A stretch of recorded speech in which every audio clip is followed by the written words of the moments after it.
Welcome everyone to our program, Business and Human Rights, Asia in Focus. My name is Sean Lees. And I'm Tara Kamoltanavis. In partnership with the European Union, UNDP is excited to host this program and provide real-time insights into responsible business developments in countries throughout the region. The Business and Human Rights in Asia initiative was launched in January 2020, at the start of the COVID-19 pandemic. In this program, we'll discuss how the pandemic has shaped the agenda, while also detailing other issues related to women's empowerment, environmental protection, and migrant labor rights. Our initiative is complemented by support from the government of Sweden. Plus, in our special report segment, we'll explore how strategic lawsuits against public participation, or SLAP, are silencing human rights defenders in Thailand, and what CSOs and the government of Thailand are doing about it. Asia in Focus is also excited to be the first program in the lead-up to the Bangkok Business and Human Rights Week and the Responsible Business and Human Rights Forum. We have a lot to cover in the hour, so let's get started.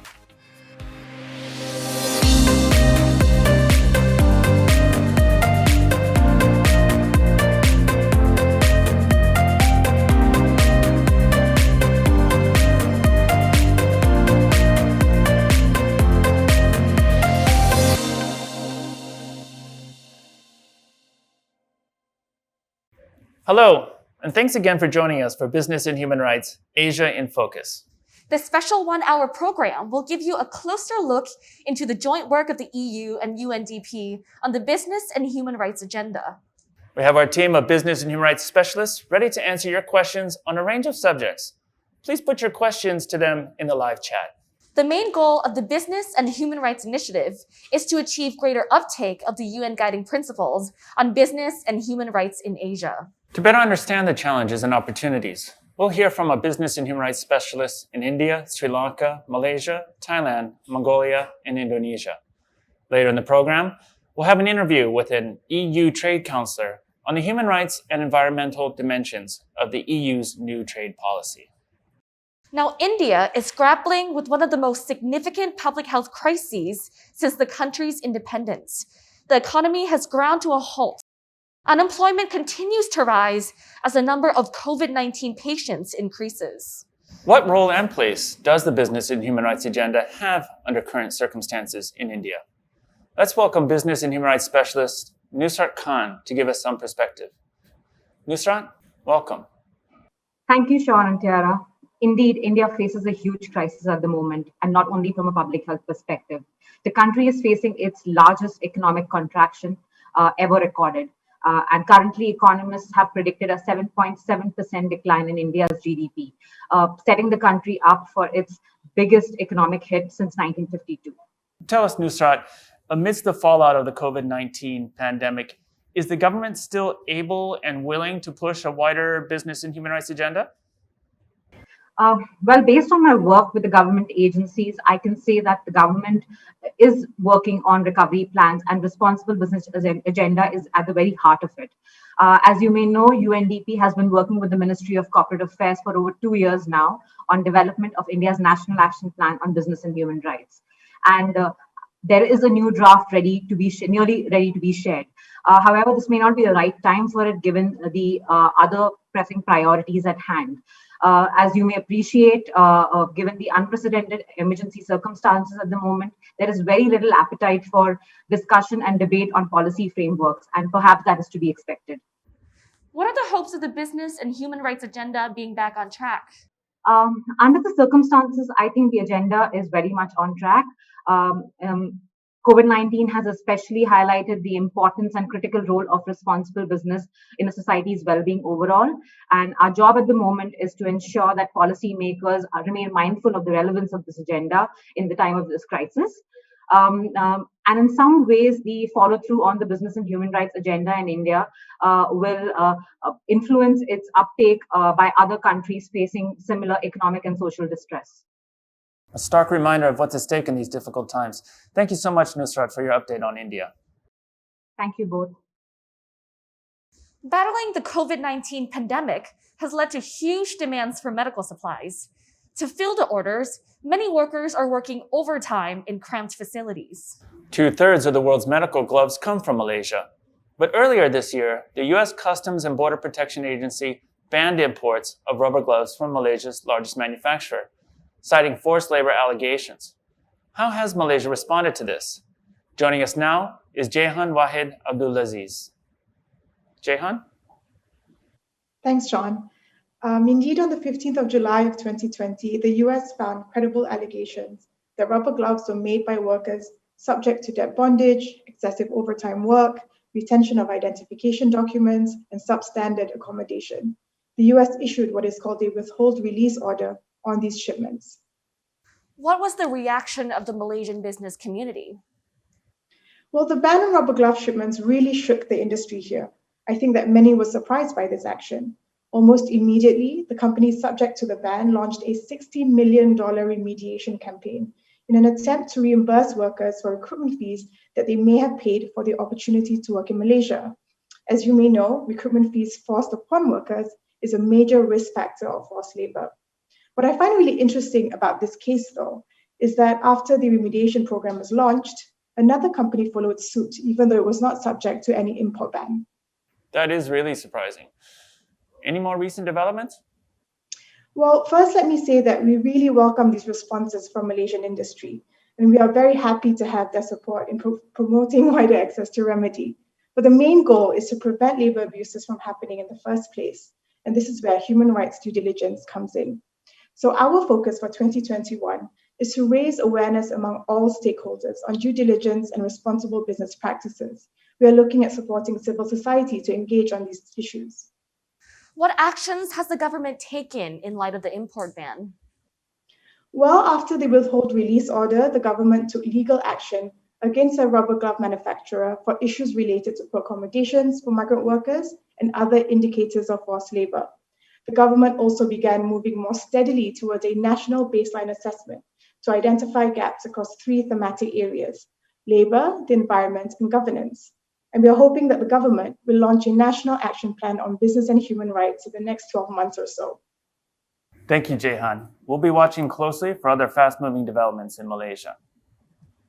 Next, on Business and Human Rights Asia in Focus, we'll be talking about women's work and the gender pay gap, how societal norms are affecting women's occupational choices and their pay in Sri Lanka.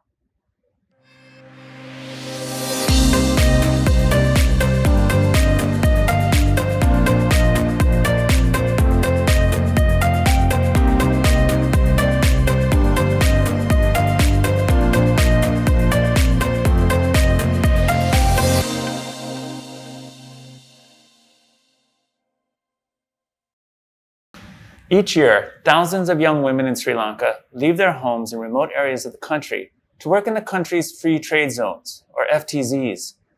These FTZs are duty-free manufacturing facilities and home to the country's $5 billion apparel industry. While the pay is higher than average in FTZs, women are paid much less than men and receive no benefits. What will be the way forward?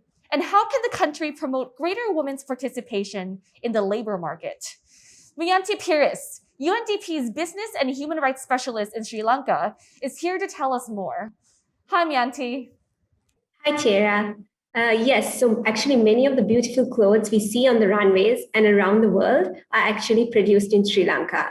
And the driving force behind these products are the Sri Lankan women. However, as the industry continues to grow and the need for workers increases, women's participation in the labor force nationally remains stagnant at around 35%. And this has been the case over the last few decades. Why is this happening, Miyanti?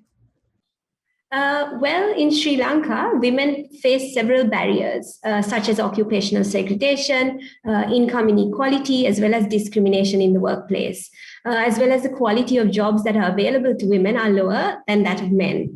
Also, most employers offer contractual and temporary working arrangements, and all of these factors prevent women in Sri Lanka joining the workforce. So the lack of women's participation may also be symptomatic of discrimination and human rights abuses in business operations in Sri Lanka. Tell us, what is UNDP doing to promote women's participation in the workforce? Since 2020, UNDP Sri Lanka has been working with Women's Centre, a civil society organization operating in the country's free trade zones. So this organization helps women dealing with labor rights related issues, such as unlawful termination.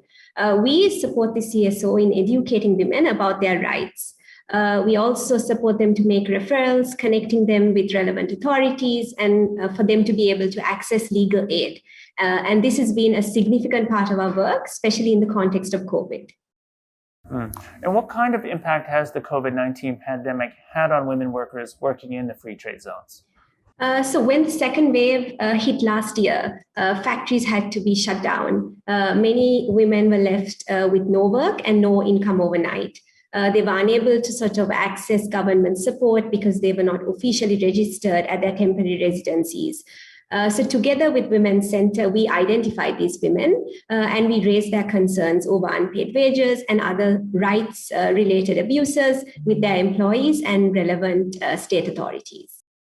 That's really impressive work. Thank you, Mayanti, for bringing the gender lens into focus and highlighting the vital role of CSOs in helping to advance the business and human rights agenda. Sri Lanka is one of the countries to receive preferential trade benefits from the EU. Indeed, EU policy on trade is subject to much international interest, especially as it charts a new course in the wake of the COVID-19 pandemic. We're joined now by Isabelle Destoblier, the EU delegation's trade counselor in Thailand. Welcome, Isabelle. Hello, it's very nice to be here. Thank you for inviting me. Isabelle, what would you say is the role of EU trade policy in promoting progress on the business and human rights agenda?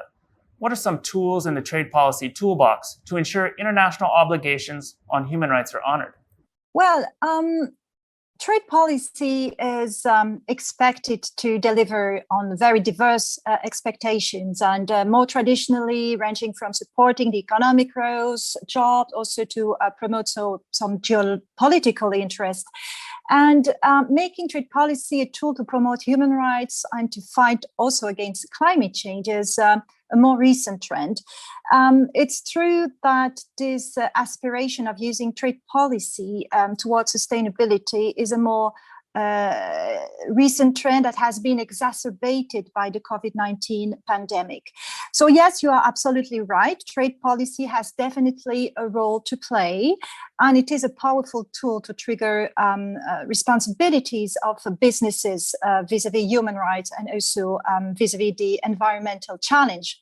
So what exactly the role of the trade policy in there? Well, conceptually speaking, first, it's like a diptych, right? I mean, you have two pieces that complement each other in the trade policy. You have on one hand rights or benefits that are generated from trade, but also on the other hand, you have obligations or responsibilities linked to it. And they complement each other. With benefits come responsibilities. You receive, you give, you care. And we believe that when you care about the workers will give back. Same with nature and environment. And we're talking here about natural capital, which is something on which businesses deeply depend. If you care about environment, the nature will give back. So there is this essential change of mindset that needs to be operated by businesses and in trade policies worldwide. We need to look longer term. And this is part of the reflection in the EU. It is becoming more and more visible, and especially in the EU, we have labor rights, human rights integrated in our trade policy for quite some time now. And we actually have different tools at our disposal. We are acting unilaterally, bilaterally, and multilaterally. And unilaterally, it is true, there was a reference to Sri Lanka and trade preferences granted by the EU. Unilaterally, actually, we have those trade preference schemes that grant substantial benefits to developing countries, but also at the same time, there are some obligations, and we link these benefits to the implementation of international core conventions, be it in terms of human rights, labor rights, or in terms of environment and good governance. Unilaterally, we also have a whole range of legislations in place to put obligations on EU importers of certain products to exert due diligence on their supply chain. And we also have soon, it is in the making, a mandatory due diligence legislation that will be in place for all EU companies established in the EU, and they will be obliged to carry out due diligence on their supply chain, whatever the sector they operate in. Trade policy is another unilateral tool, and we have adopted a new trade policy, the sustainable open assertive trade policy in March this year. And even though we already had sustainability and more specifically human rights and labor rights in our trade strategy, with the new one, we even go further also on the green agenda. But of course, human rights is still in there. So what we're doing more concretely, we want to act at multilateral level. This is what the trade policy foresees. We want to push forward initiatives at the WTO level on climate, on sustainability. We also want to build global alliances to drive global change, including and most particularly in the field of sustainability. We will also have this, as I referred to earlier, this mandatory due diligence legislation. We will use our FTAs also as platforms to impose commitments and make sure that these are respected by our trade partners. And then, of course, bilaterally, we have our FTAs. We have a very strong trade and sustainable development chapter in there with the commitments linked to ILO conventions, but also multilateral environmental agreements.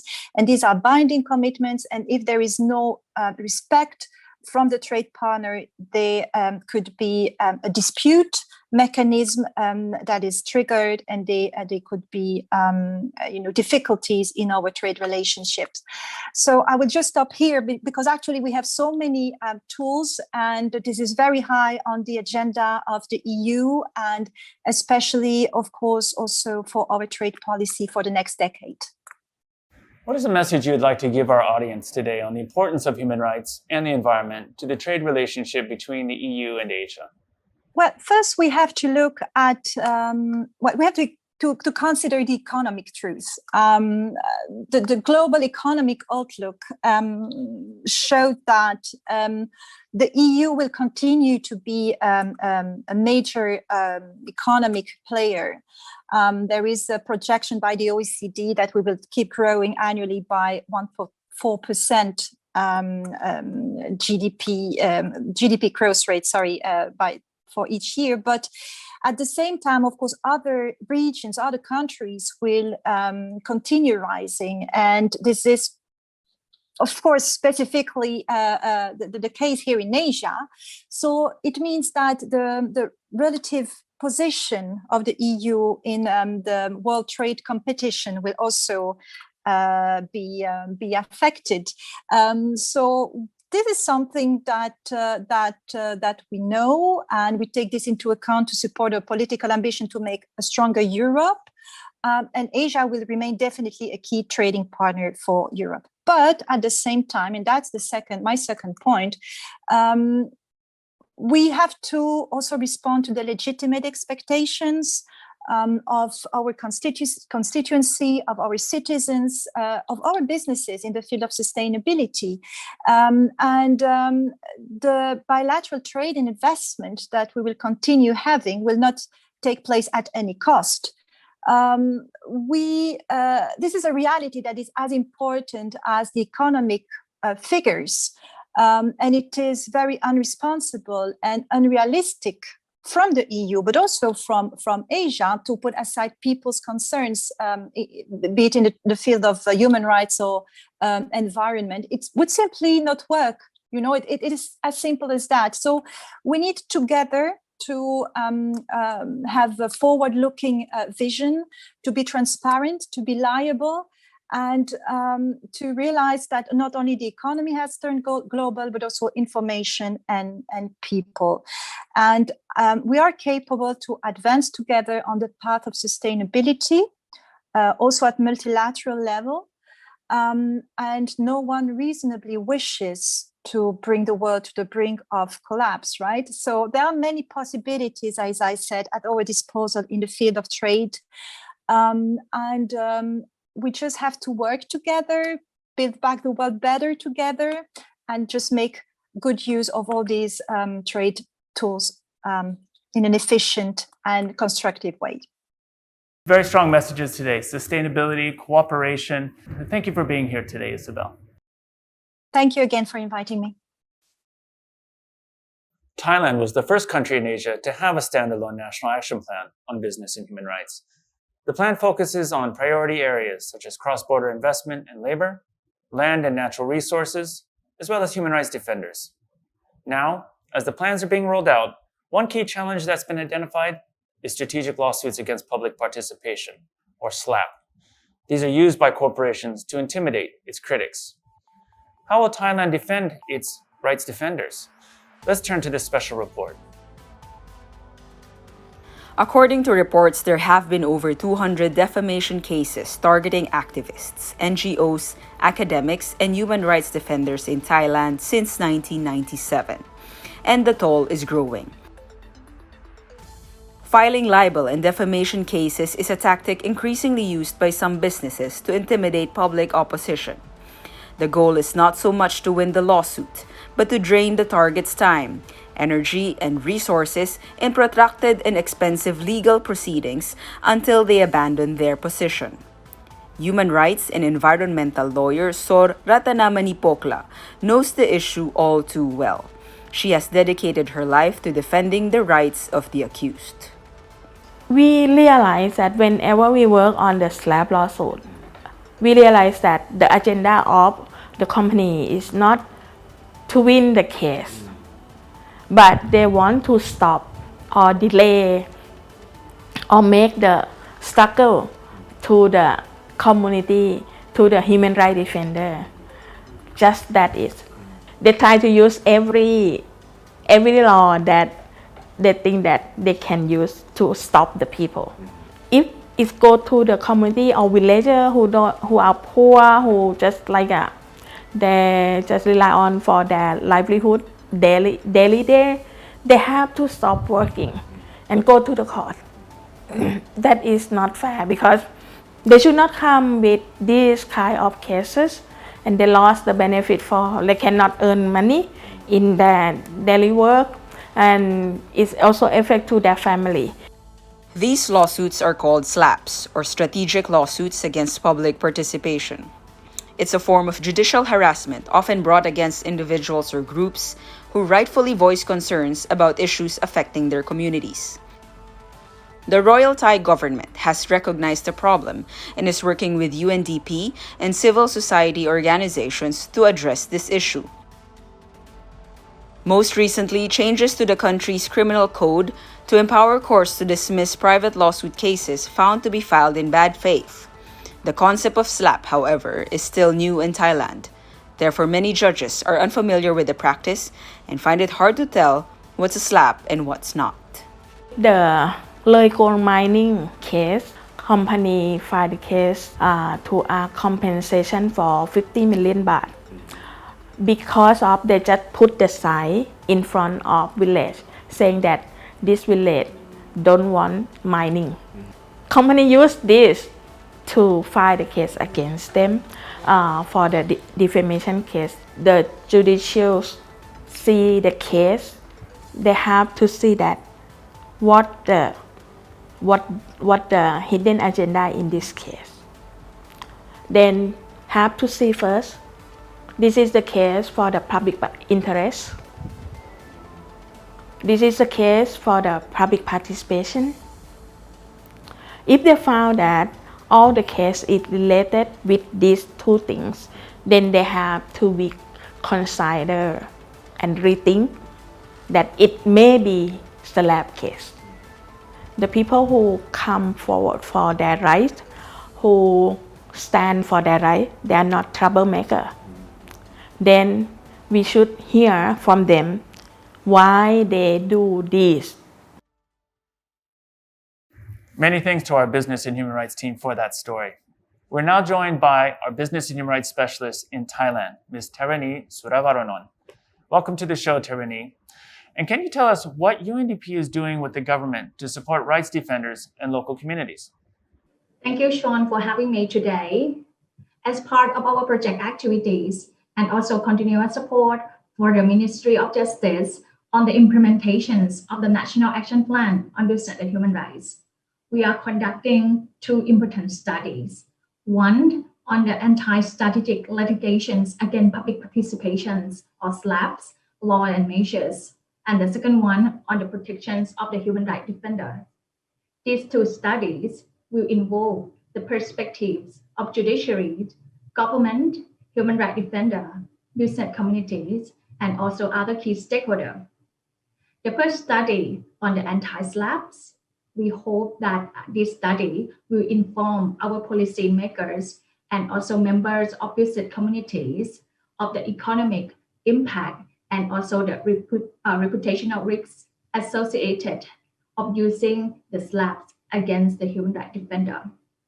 Following this study, we plan to conduct a series of trainings for business leaders, legal practitioners, and also policymakers in order to advocate the recommendation of the study into practice.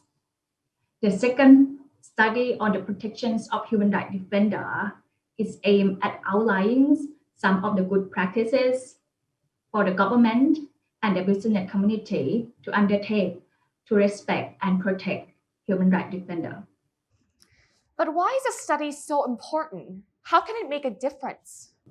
It's quite difficult to estimate the impact of the study at the moment. However, we hope that our effort in bringing all key stakeholders together will somehow lead to a stronger collaboration and partnerships at reflecting on the goal 17 of the sustainable development, and therefore this will lead to a way forward to improve the situations of human rights defenders, including the preventions of all forms of violations against them. Collaborating so closely with the government on issues as sensitive as these is a rare opportunity. We applaud the government of Thailand and CSO partners for taking on such a difficult subject. Let's hope their efforts serve as a model for the rest of the region. Thank you for joining us, Ms. Terani, and we wish you the best. UNDP National Specialist in Mongolia and the newest member of the UNDP Business and Human Rights team, Arunbalek Radna, will be joining us to talk about the tensions between nomadic herders and new mining enterprises. Next, on Business and Human Rights Asia in Focus.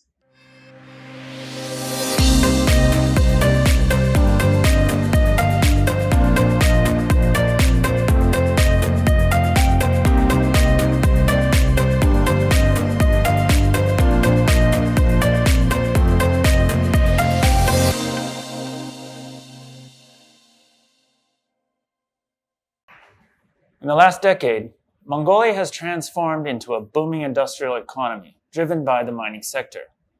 90% of its exports come from mining, making up 23% of the country's GDP. But along with exponential growth comes environmental degradation and pollution. Families who've been herding for a millennia are now also forced to leave their traditional lands to make way for mining projects. How would the country of 3 million make sure that the rapid expansion of its mining industry is beneficial for all? Here with us now is Aruna. Hi, Aruna. Welcome to the program. Hi, Tara. Thank you for inviting me to the program. Yes, extractive sector has been booming for the last several years. As a consequence, there has been substantial labor shift from agriculture and nomadic herding to mining. The mining jobs usually pay more than the other industries, but it comes at a cost. workers, especially those employed by small and medium-sized enterprises, mining, logistics, and supplier companies, constantly suffer different health and safety issues. Environmental damages caused by mining operations, including degradation and shortage of pasture land, water pollution and scarcity, and overall environmental pollution is a big threat to not only the nomadic herders, but also to the communities living around the mining towns. The mining companies are also reluctant to invest in programs that allow them to have more meaningful and effective cooperation with the local communities. All these factors have led to different kinds of conflicts between mining companies and local communities in most of the mining areas. What is being done about these issues?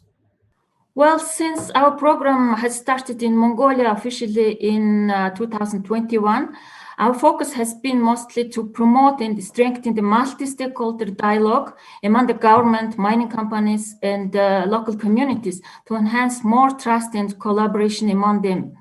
Mining is an important part of our economic growth, but we have to make sure that everyone has benefit equally from it.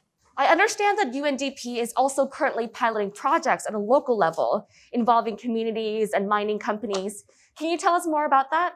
Yes, we bring together all the parties to the table where they can talk and discuss and ask questions and voice concerns. The parties also do joint environmental monitoring. Mongolia has good environmental laws, but enforcement is difficult because there is a lack of awareness and supporting enforcement mechanisms among all these actors. For example, mining companies by law are required to provide information about their operations to the public, but in practice, most of the companies are reluctant to do so. We hope that the adoption of UN guiding principles on business and human rights will change all these challenges we're facing with the mining. Thank you, Ariana. We're looking forward to more updates in the near future. In Indonesia, the government is betting big on infrastructure to propel the country into new rates of economic growth. Currently, 89 strategic projects valued at $94.8 billion are in the making, aimed at boosting connectivity for the world's largest island country. But the bold decision to fill the infrastructure gap has had some unintended impacts in some cases. How can we make sure that everyone benefits from Indonesia's infrastructure development plans? UNDP's Indonesia Business and Human Rights Specialist, Sakita Adesiwi, joins us now. Welcome, Sakita. Sakita, tell us about the potential risks that infrastructure development poses to Indonesia. Well, infrastructure development is very important in the opinion of many as a means of alleviating poverty in Indonesia. However, due to lack of meaningful dialogue with local communities and also some experts, some of the projects have undercut the livelihood of those the government wants to support the most. New toll roads have reportedly cut through farmland and left families disconnected from rivers, schools, and also markets. And in some cases, inadequate compensation packages of community land is reportedly leaving people destitute. These are just some of the examples or problems that come without meaningful communication or consultation with the local communities. What is UNDP and the government doing to solve these problems, Sagita? Well, one of the avenues available to address human rights risks is the 20-ministry task force of the National Action Plan on Business and Human Rights. We have been working closely with the task force to finalize the plan over the past year, which we hope will be signed by the President by 2023. The National Action Plan will address major concerns related to business and human rights, including within the infrastructure development. Also, UNDP will be conducting a study on the risks and impacts of the infrastructure project on women and also other vulnerable groups within the lens of business and human rights. The findings will help inform the development of the National Action Plan and help us lay the groundwork to work closely and deeply with the government, civil societies, and also businesses. Thanks, Sagita.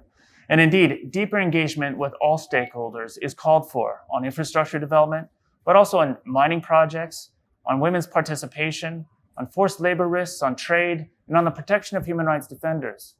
Through multi-stakeholder collaboration on the UN Guiding Principles on Business and Human Rights, we can elevate responsible business throughout Asia.